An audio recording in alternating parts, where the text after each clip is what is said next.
Well, today is a new day. I just brought the car in here, gave it a quick little going over with the wax. Used chemical guys today again with this. And I gave the rims a little coating of wax also with that, what is it there? Here it is. Butter wet wax. It's alright, I don't mind it.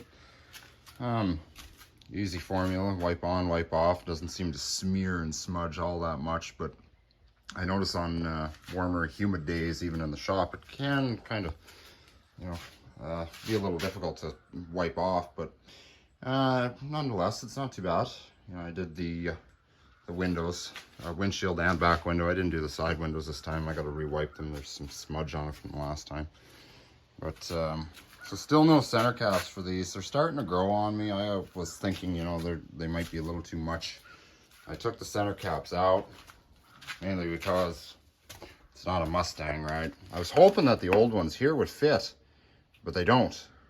This collar here is too long to sit in that little ridge inside the center cap, inside the bore, I should say. Inside the bore is where this usually snaps into place, right? But this collar is wider or longer than this one. If you were to mount it, have it sit flush like this, they're not that far off, but if you're looking inside the groove, they're just enough.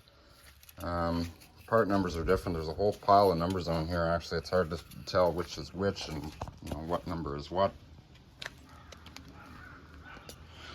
Anyway, I wedged one in there last night, or actually this was Saturday night. But we can see inside the bore. I'm not pleased with that. I was really hoping that these would fit. They're not in too bad a shape, and the color is almost similar. You wouldn't notice it while you're driving, but in any event, those don't fit, which is really too bad. And I just don't really want to be driving around with these ones in here. They're really good shape, mind you, too. For what they're worth. I mean, somebody probably would want one or want the set if you ever lose one or something. So, but yeah, they just they're a different style altogether, and I just can't bring myself to driving with Mustang center caps in them, even though they are Mustang rims. A buddy of mine has rims like this on his Mustang, and they actually have the Ford center cap. So I was trying to see if I could convince him to do a swap if they'd fit his and if his would fit mine, kind of thing, but he didn't seem to be too interested in bothering with it. So, but anyway, in any event, well, that's what that is. Maybe later down the road I'll see if I can find something. I mean, I'd rather have it done up now with center caps in there. I don't really want to be driving this thing around with no center caps in there. Like, I mean, all you see is a giant hole. But yeah, so in any event, just a little update on this. I guess car is spotless, same as it was the last time. I gave it a rinse. Just the 2 days from sitting. The pollen is severe. Like, I'm sitting out in the garage and my eyes are just watering. Can't even really stay outside much. Pollen seems to be really affecting me this year. So like you can tell, mine, silver one, it's all coated in pollen.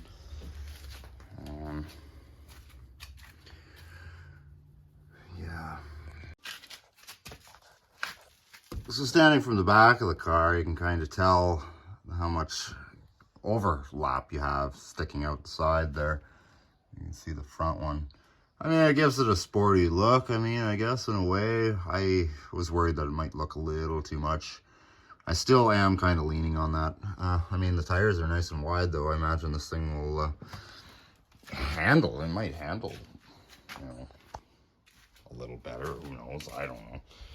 But I haven't taken it out on the highway or nothing yet. But you can tell, like, I mean, the only drawback, even though there's no splash shield, mud flaps on this car, with it sticking out that much past the quarter panel and the fenders, there's just going to be a lot of mud and spray everywhere. So I can see it come, fall, when we usually get quite a bit of rain, especially around Thanksgiving. This whole fender will be coated in mud. Probably be all right for the summer. The tread is low. They're almost at the wear bars. It'll pass, it'll fly for somebody like me. Mainly because the mechanics know me around here. They're weather checked also. There's the wear bar there, so I mean you don't have much in the center too. It even gets a little close for comfort. Any garage would recommend full tire replacement, full set. But I'm gonna try and limp through. This car is only gonna exceed speeds of 25 miles an hour. It'll be driven by my mother, who's currently driving my Avalanche. So the car really has nowhere to go. It's just gonna go downtown. She's 64, she doesn't work. So yeah, one or two trips a day around town, maybe no more than 2,000 clicks, 3,000 clicks a year. I'll get the summer out of them, and then maybe later on down the road, maybe next spring, I'll try and find some new tread for this. I tried to find some, what I was thinking is this car calls for 60s, so that much. Now with an inch higher rim, this car originally had 16-inch wheels. Now I have 17s on them, and I was trying to see if I could figure out a way to try and keep my speedometer calibration in check. Right now the car sits a little lower than what it did with the other crappy rims and tires on it.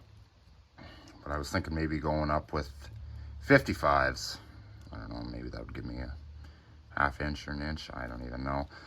But the problem is with that, the 245s, these are a really wide tire. I can't seem to find anything in this particular size. It's like it's a not so common tire, and it very well could be with a 17-inch rim. They seem to have a lot of them, a whole plethora of them in 19s, 20s, 21s, where you would actually have a wider tire. But there's plenty of them in this 245 45s.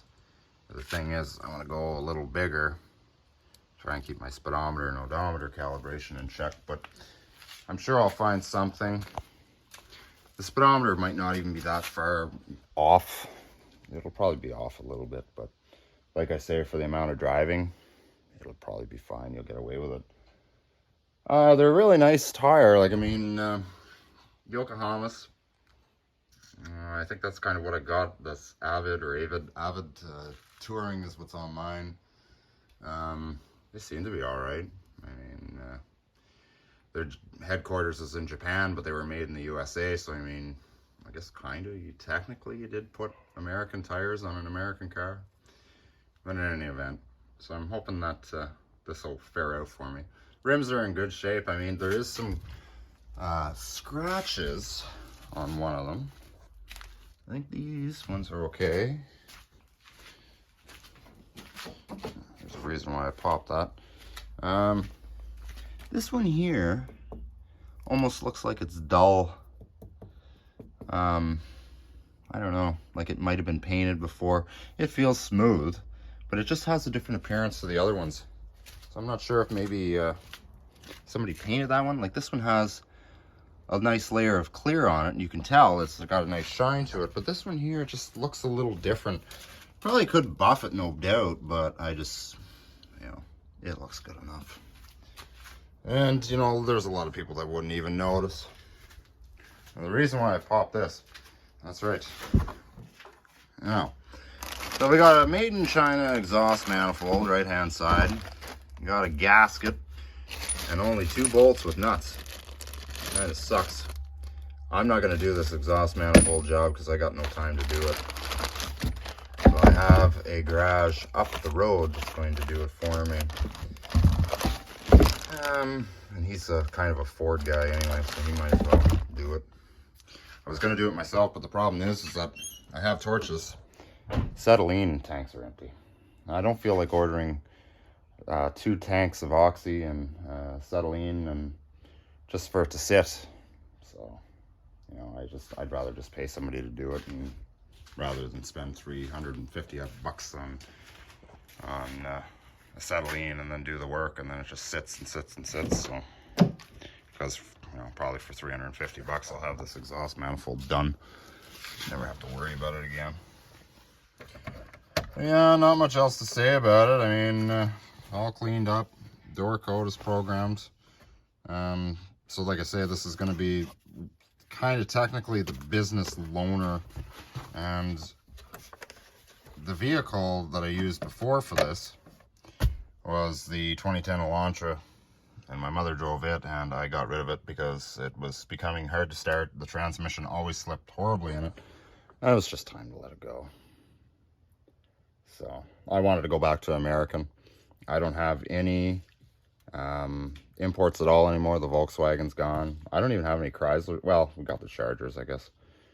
But everything's American now with us again. Bought a new Edge, Ford Edge with 6 clicks on the odometer.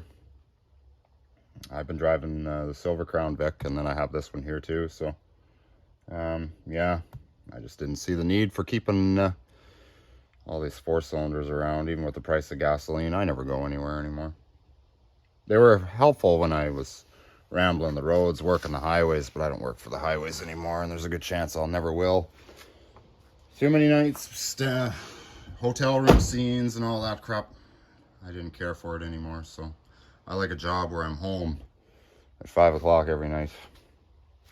So I left that and had all these 4-cylinder Honda Civics and Hyundais and all that, and now I just sold them all. So anyway, so yeah, not much else to say about it. These vehicles aren't that horrible on fuel anyway. I can fill my silver Crown Vic for, I don't know, 120 bucks. Stupid light's gonna give me a seizure. It's been flashing and flickering all day. So yeah, I can get about 4 days out of a tank full. So that's at $2.13 odd cents a liter. Never thought I'd ever see it go that high. There's a convenience store about 10 miles up the road from here. The pumps are so outdated that it could only go as far as $1.99 a liter. So what he had to do was order new pumps and set the price to exactly $1 a liter, and he put a sign up there saying whatever you pump in is double. So I think a lot of people never anticipated the fuel to ever go above $2 a liter, but here we are. So we got a nice clean engine, exhaust manifold.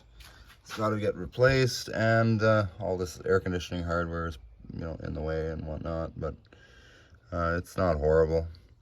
I think this sheer Schrader valve, I think there's a Schrader valve under here, and yeah, you can see all that dye leaked out.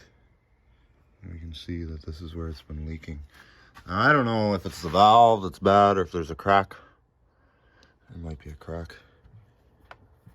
It definitely leaked here. Didn't seem to leak much in there though. It's all leaking out the side, so it must be right here somewhere it's leaking. And the edge of the cap is all got dye all over it. I'd like to get the air conditioner fixed. Helps to have air, especially now that we're heading into July. Last day of school is in a couple of weeks. Brand new lift supports I put in it too. The other ones were working pretty good when I got the car, and then all of a sudden it just started coming lower and lower, and it would take literally no effort to close it. You just take your finger and it would fall down, and then there was hydraulic fluid leaking out of that. And then one morning I came to open the hood, and it wouldn't stay up anymore. So I figured I better change them, because, you know, nobody wants to be losing a finger, you know, having their hand sit here, or, you know, having a hood fall on their head. That's a heavy hood. You might not look it, but it is. So I did all that anyway. Cheap fix. Cheap minor fix. Yeah, so I don't know about these rims. They're wide. I don't know. They look all right, I guess. They'll probably wear on me in a couple of weeks. You know, it's better than what was on it. The old ones were so badly done. The old ones were so badly done. Paint looks all right. Sides, anyway. I mean, the hood, stone chip action. You can see a good reflection. I buffed the snot out of it, so I mean, I'm kind of happy with it. You know, like, you know, we can see clearly there's the clock on the wall. I mean, you know, The paint looks great. It was oxidized quite severely, but I mean, I knew it would come up. You know, just give it a good buffing with some cleaner and compound afterwards and whatnot. It's like eggshells. These aren't stone chips. That one is, but all this is starting to eggshell. The roof is the worst. I got a little bit of surfacey stuff going on here, but we got through the winter with it anyway. And the trunk load actually looks pretty good. Looks like there was a stone chip there somebody touched up. Yeah, so maybe get that done next year. See how the financials are with that. I mean, I don't want to break the bank with this for what it's going to be used for, right? But yeah, like lots of just eggshells. It's starting to bubble up. So, which kind of sucks. Kind of sucks. But it is what it is, right? So, exterior probably never was looked after, waxed, washed, or anything like that. 80-year-old man owned it, lost his license, so the car had to go up. But thankfully, Southern Ontario car, there is no rust. The bottoms of the doors are good. There's some little spots that I got to touch up, but I mean, it's typical Ford paint. Just some chippage over there. The driver's door has a little spot that's about, you know, crunchy. Well, okay, it's not like gonna totally corrode or nothing, but just a little bit of surface rust that I want to just get taken care of, and probably just get some dark Rust-Oleum paint just to. You can't even see it anyway unless you crawl down here and look at it, you know. But there's a small spot. Where is it even? Like, I think it's somewhere here. There's a little spot. But the rest of it is all good. No seam sealer here either, so probably all this water sits in there, and that was a known spot for them. But anyway, so yeah, got that exhaust manifold touched up this week and run it through a quick safety. And then my avalanche is giving me grief too. I gotta try and see if I can figure out service brake system light. GMT 800s with threatening auras, and there's some other messages that came on. And that truck also threatened me last week with check oil level. And I checked it and there was none in it, and sure enough, it's like, well, where is it all going?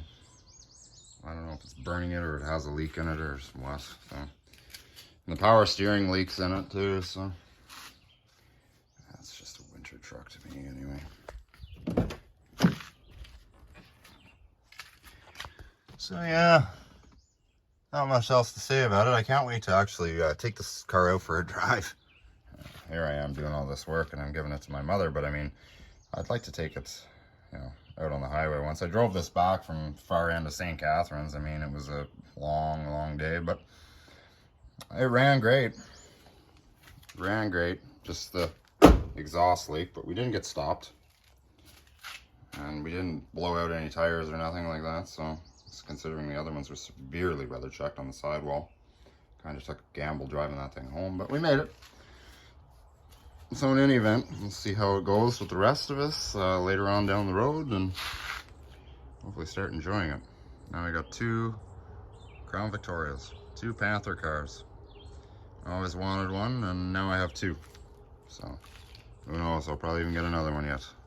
Gotta watch though. My wife might be listening.